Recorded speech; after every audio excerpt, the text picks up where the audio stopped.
बसा. मराठी ना? हा मराठी. तुम्ही बहीण? हा मी बहीण. तुम्ही आई. आई.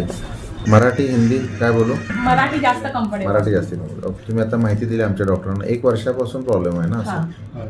ठीक आहे. 1 वर्षापासून काय होतं असं की कुणीतरी मोबाईल हॅक केलेला आहे, लोक माझ्यावर लक्ष देत आहेत, बरोबर ना? त्यात बडबडणं असं, झोप नाही आहे, स्वतः पुटपुटणं असं पण आहे, कुणीतरी CCTV ठेवलेला आहे, कॅमेरा ठेवलेला आहे, तुमच्यावर वॉच करतं, असं आहे ना? काय काय होतं आहे? शांत बसतात आपल्या तंद्रीत असल्यासारखं. कोणतरी 2 लोक बोलत असतील तर माझ्याबद्दल बोलतात असं वाटतंय का? असं वाटतंय? काय बोलतात? चांगलं बोलतात, वाईट बोलतात? वाईट बोलतात असं वाटतं. काय कोणीतरी असं पण आहे का की कोणतरी मला मारणार आहे, कोणतरी जेवणात काहीतरी मिसळत आहेत, प्लॅनिंग करतात माझ्या अगेन्स्ट वगैरे? काय होतंय? जेवणात काय टाकतायत? जेवणात काहीतरी टाकतात. कोण आहे ते? घरचे आहेत, बाहेरचे आहेत? घरचेच आहेत. असं मग तुम्ही बघितलं त्यांना टाकताना? मग तुम्हाला नुसतं वाटतंय कधीपासून? खाल्लं की त्रास होतो. खाल्लं की त्रास होतो, त्यामुळे त्या खाण्यात काहीतरी घातलं असं म्हणतात. ठीक आहे. अच्छा, एकटा बसल्या असताना आवाज येतो का कानात? कोणतरी बोलवतंय, कोणीतरी हाक मारतंय असं? नाही आहे असं होतं. ठीक आहे. आणि कुणाकुणावर डाऊट येतो? तुम्ही सगळ्यांवर येतो संशय? मी आता मे मध्ये सुट्टीला गेली होती तेव्हा माझ्यावर पण करायचा की हे दीदी खरं सांग, तू माझ्या जेवणामध्ये काय टाकलंस, काय मिसळलास, असं करू नको, असं करायचं नसतं, तू खरं सांग, माझ्या मोबाईलमध्ये तू बघितलं, माझ्या मोबाईलचं सर्व तू हॅक केलंयस काय, माझ्या मोबाईलमध्ये काय काय आहे ते तुला सर्व माहिती आहे, माझ्या मोबाईलचं सर्व तू बघतेस, तुला कसं समजते मी कुठे आहे, तुला सर्व समजते. म्हणजे एकदम विचित्र बाकी असं सगळं होतं. हा केला की मे मध्ये. हे असं मे मध्ये केलं. तर त्याच्यानंतर नाही केलं. नाही केलं. अगोदर कुठे ट्रीटमेंट घेतली? नाही. कुणाकडे दाखवलेलं मग? ती म्हणजे तो असा स्वतः विचार करतो की माझा माथा दुखतोय, माझ्या माथ्यात गाठ आली आहे, माझे डोळे दुखतात, म्हणजे असा रोज एक एक सांगतो, आज ह्या डॉक्टरकडे न्या, उद्या त्या डॉक्टरकडे न्या, मग तेवढं आम्ही त्याला नाचवतो. पण दवा आणल्यावर तो खात नाही, तशी टाकून दे. मग ते नको कडे मी त्यांना नेलं मध्ये. त्यांनी त्याला संशय म्हणून त्याचं सिटी स्कॅन केले. त्याला हे संशय की माझ्या माथ्यामध्ये गाठ आहे. ते बाती कशाला काढत असतं ते ओरडले. मग त्यांनी दवा 200 रुपयाची दिली. मी काय सुद्धा नाही, अशी दवा दिली नाही लावली. आणि सिटी स्कॅन. हा, CT scan. CT scan normal. Normal. झोपा. सर, तो मॅरिड नसून त्याला असं वाटतं की मी मॅरिड आहे, मला 2 मुलं आहेत, असं म्हणजे तो आपल्या मनातच भ्रम असं. मॅरिड नाही आहे तरी मुलं आहेत असं वाटतं. असं त्याला काय पण बोलली मी, तरी असं काय पण काय आणि बोलतो. परवा तो 2 दिवस आधी बिना आईला सांगता अर्ध्या रात्री 12:30 वाजता उठून तो आपली बाईक घेऊन रेल्वे स्टेशनवर जाऊन रेल्वे स्टेशनवर बाईक लावला आणि मामाकडे ट्रेननी गेला आणि मग मामाकडे 1 दिवस होता आणि मामाकडून पण अर्ध्या रात्री 3:30 वाजता तो तिकडून घरातून बाहेर पडला.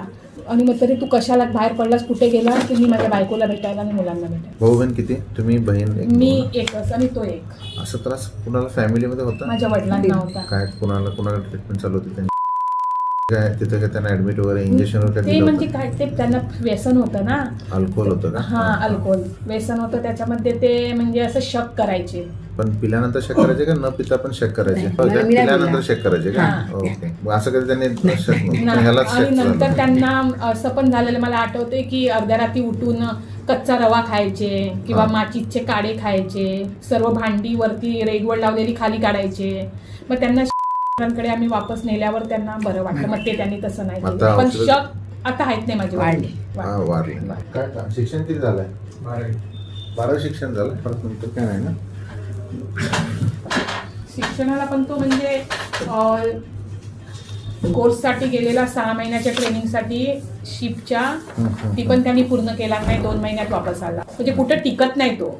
टिकत नाही. जॉबला वगैरे गेला. जॉबला टिकत नाही. ठीक आहे. तुम्ही जे माहिती सांगितली त्या आधारे जर बघितलं तर कुणीतरी मोबाईल हॅक केलेला आहे, माझ्यावर लक्ष ठेवलं आहे, कॅमेरा लावलेला आहे, माझ्यातले विचार कोणीतरी काढून घेत आहे, माझे विचार त्यांना कळतात, माझ्या अगेन्स्ट कोणतरी प्लॅनिंग करते, जेवणात काहीतरी मिसळायला लागलं आहे, मारणार आहेत, विष मिसळ असं काही काही म्हणतो ना तो.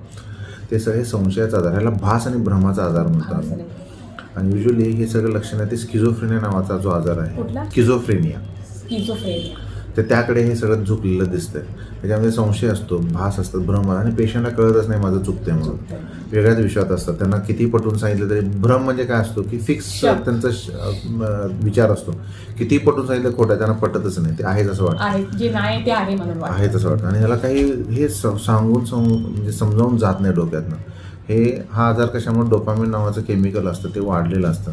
इतर पण केमिकल्स असतात, पण एक मेन जे आहे हे आहे ह्याच्यामध्ये संशयाचा आजार म्हणतो आम्ही. हा आजार कधीही कुणाला होऊ शकतो. ह्याच्यामध्ये संशयाचा आजार हा स्ट्रॉंग असतो. मग आता लग्न झालं नाही म्हणून, पण लग्न झालं असेल तर नवरा बायको संशय, बायको नवरा संशय घेत असते बघा, कुठे गेली काय गेली माझे वडील मागं. तशा तसं. तसा पण same. त्यांचं थोडं दारूमुळे होतं. हा, पण आता हे याच्यामध्ये कसं आहे, दारूशिवाय हा वेगळा मानसिक आजार आहे. मानसिक. मग आता ह्याला ट्रीटमेंट कशी करायची? ह्याला ट्रीटमेंट करायचं असेल तर आता 1 वर्ष झालं ऑलरेडी आपण लेट आहे. म्हणजे लेट म्हणजे कुठेच ट्रीटमेंट घेतलेली नाही ना. आता सुधारेल नंतर पण हे सुधारेल. म्हणजे 1 वर्षापासून हा कंटिन्यू असा नाही करत आहे. थोडं येत हे आता वाढलं. आता 2 महिन्यातला 15 दिवस चांगला असतो, वाढलं. 1-2 दिवस करतो वाढलं असा. असं. हा. असं कधी झालं का माझ्या ताकद आहे, हिंमत आहे, पॉवर आहे, मी असं करतो तसं? नाही, असं कधी अजिबात नाही. नाही. म्हणजे संशयाचा क्लिअर कट हे दिसतंय. म्हणजे कधी कधी भास पण असत, कानात आवाज येतोय, कोणतरी बोलवतंय, कोणी ते हात नाही मारतं, भास असं पण आहे, असतं. ते काही जणांना आज असतं. काही जणांना माझ्या संशयाचा आजाराला ट्रीटमेंट कशी असते सांगतो. ट्रीटमेंट असते, आता जे पेशंट येतात त्यांना आपण औषधानं प्रयत्न करायचा, बरं करायचं. पण फास्ट आणि चांगली ट्रीटमेंट पाहिजे असेल तर आता जर बघितलं तर ॲडमिट करून इंजेक्शन म्हणजे ECTची ट्रीटमेंट ही चांगला पर्याय आहे त्याला. आता रसायनाची लेवल बिघडलेली आहे, डोपामिन नावाचं रसायन वाढले आणि याच्यामध्ये 1 वर्ष झालं, आजार जुना व्हायला लागला, आता बरोबर. धोकादायक पण बनतोय. तर आता औषधानं प्रयत्न करू शकतो आणि चांगली ट्रीटमेंट फास्ट पाहिजे असेल तर ॲडमिट करून ECTची ट्रीटमेंट असते याला. इंजेक्शनच्या ट्रीटमेंटनं रसायनाची लेवल नॉर्मल करायची. 6 ते 8 इंजेक्शनचा कोर्स असतो. आता इंजेक्शनचा फायदा काय की लवकर बरं होतो, गोळ्या कमी लागतात, फरक जास्ती पडतो, पुन्हा बिघडण्याचा चान्स कमी राहतो. आणि एखादी बघा फरशी आहे, स्वच्छ नाही केली, धुतलं नाही तर काय होतं की डाग पडतो. आपण पुसतो सुरुवातीला, नंतर प्रयत्न करून ना एवढा डाग पडतो की फरशीच बदलायला पाहिजे. कळालं? बरोबर. तर आता ह्याचा आजार तसा जुना झाला. मग आता तुम्ही सांगाल तसंच करणार. गोळ्या देऊन करू शकतो प्रयत्न, आणि फरक पडला ठीक, नाही पडला तर आपण ॲडमिट करून प्रयत्न करावा लागेल. किती ॲडमिट दिवस करताना admit? पण ॲडमिट करताना पण तुम्ही सोबत राहू शकता किंवा सोडून जाऊ शकता. आम्ही दोन्ही ट्रीटमेंट आहे. पेशंटला बाहेर का पाठवलं हे सांगतो. तुम्ही सांगाल तसंच करणार, कारण पेशंट मला काय झालं म्हणून ऐकणारा नाही असं पण बरोबर. आहे. किती दिवस? साधारणपणे 8 इंजेक्शनचा कोर्स असतो. युजली 5 ते 8 इंजेक्शनचा कोर्स असतो. 18 दिवस ते 30 दिवसापर्यंत प्लॅन असतो. म्हणजे 1 दिवसाआड पहिले इंजेक्शन, नंतर 5 किंवा 6 नंतर डिस्चार्ज करू शकतो. कधी कधी 8 नंतर पण आम्ही डिस्चार्ज करत असतो पेशंटला. म्हणजे तुमच्या कन्व्हिनियन्सनुसार किती इम्प्रूव्हमेंट झालं त्याच्यावर हे सगळं आपल्याला निर्णय घ्यायला लागेल. असं असतं. तुम्ही सोबत राहू शकता, सोडून जाऊ शकता, किंवा तुम्हाला जसं तुम्ही दवा करायचं. द्या. आता मी बाहेर पाठवलं आहे, तुम्ही सांगाल तसंच करतो. गोळ्या देऊया. फक्त एवढेच एक रिक्वेस्ट, मेडिसिन देतो मी. मेडिसिन दिल्यानंतर तुम्ही आज समजा आता ऑगस्ट चालू होणार, तर आपण साधारणपणे 1.5 महिना बघायचं. 1.5 महीन्यामध्ये मैक्सिमम लेवल मिलने का चांस है. 1.5 महीने तक हम देखेंगे. 1.5 महीने तक वो 50, 60, 70, 80 तक आएगा. जो भी 1.5 महीना तक मिलेगा अच्छी बात है. अच्छा मिला तो अच्छी बात है. फिर एडमिट करने की नौबत नहीं आएगी. समझो 1.5 महीने के ऊपर नहीं हो रहा है, कुछ रिजल्ट नहीं मिल रहा है, तो हमें सोचना पड़ेगा कि उदाहरण नॉर्मल डिलीवरी नहीं हो रहा, अभी सीजर करना पड़ेगा. समझ में आया ऐसा? और कभी कभी ये ज़्यादा करेगा तो आप कभी भी फ़ोन कर सकते हो, हमारी गाड़ी आके उनको ज़बरदस्ती एडमिट कर सकती है. ये भी है. लेकिन वो एडमिट करने का खर्चा कितना आता है? सर तक आ जाता है हमारे साथ कि वो 8 इंजेक्शन का कोर्स है, कभी आगे पीछे हो जाए. आगे. उसमें भी जनरल वार्ड, स्पेशल रूम ऐसा अलग अलग है. जैसे आपको उचित लगे वैसा कर सकते हैं. साथ में रहेंगे ना रहेंगे उसके हिसाब से. लेकिन इसके लिए अभी आपको ना एक लिंक भेज देता हूँ स्किज़ोफ्रेनिया का, हिंदी में है. 50 मिनट का मेरा वीडियो है. आप वो सब यूट्यूब पे पूरा वीडियो देख लो. उसमें सब जानकारी दिया स्किज़ोफ्रेनिया का. ठीक है, डिटेल में देखो, आप भी बात करो, सबको दिखाओ. पेशेंट को दिखा के फ़ायदा नहीं, लेकिन जैसे बोल रहे हो. ठीक है.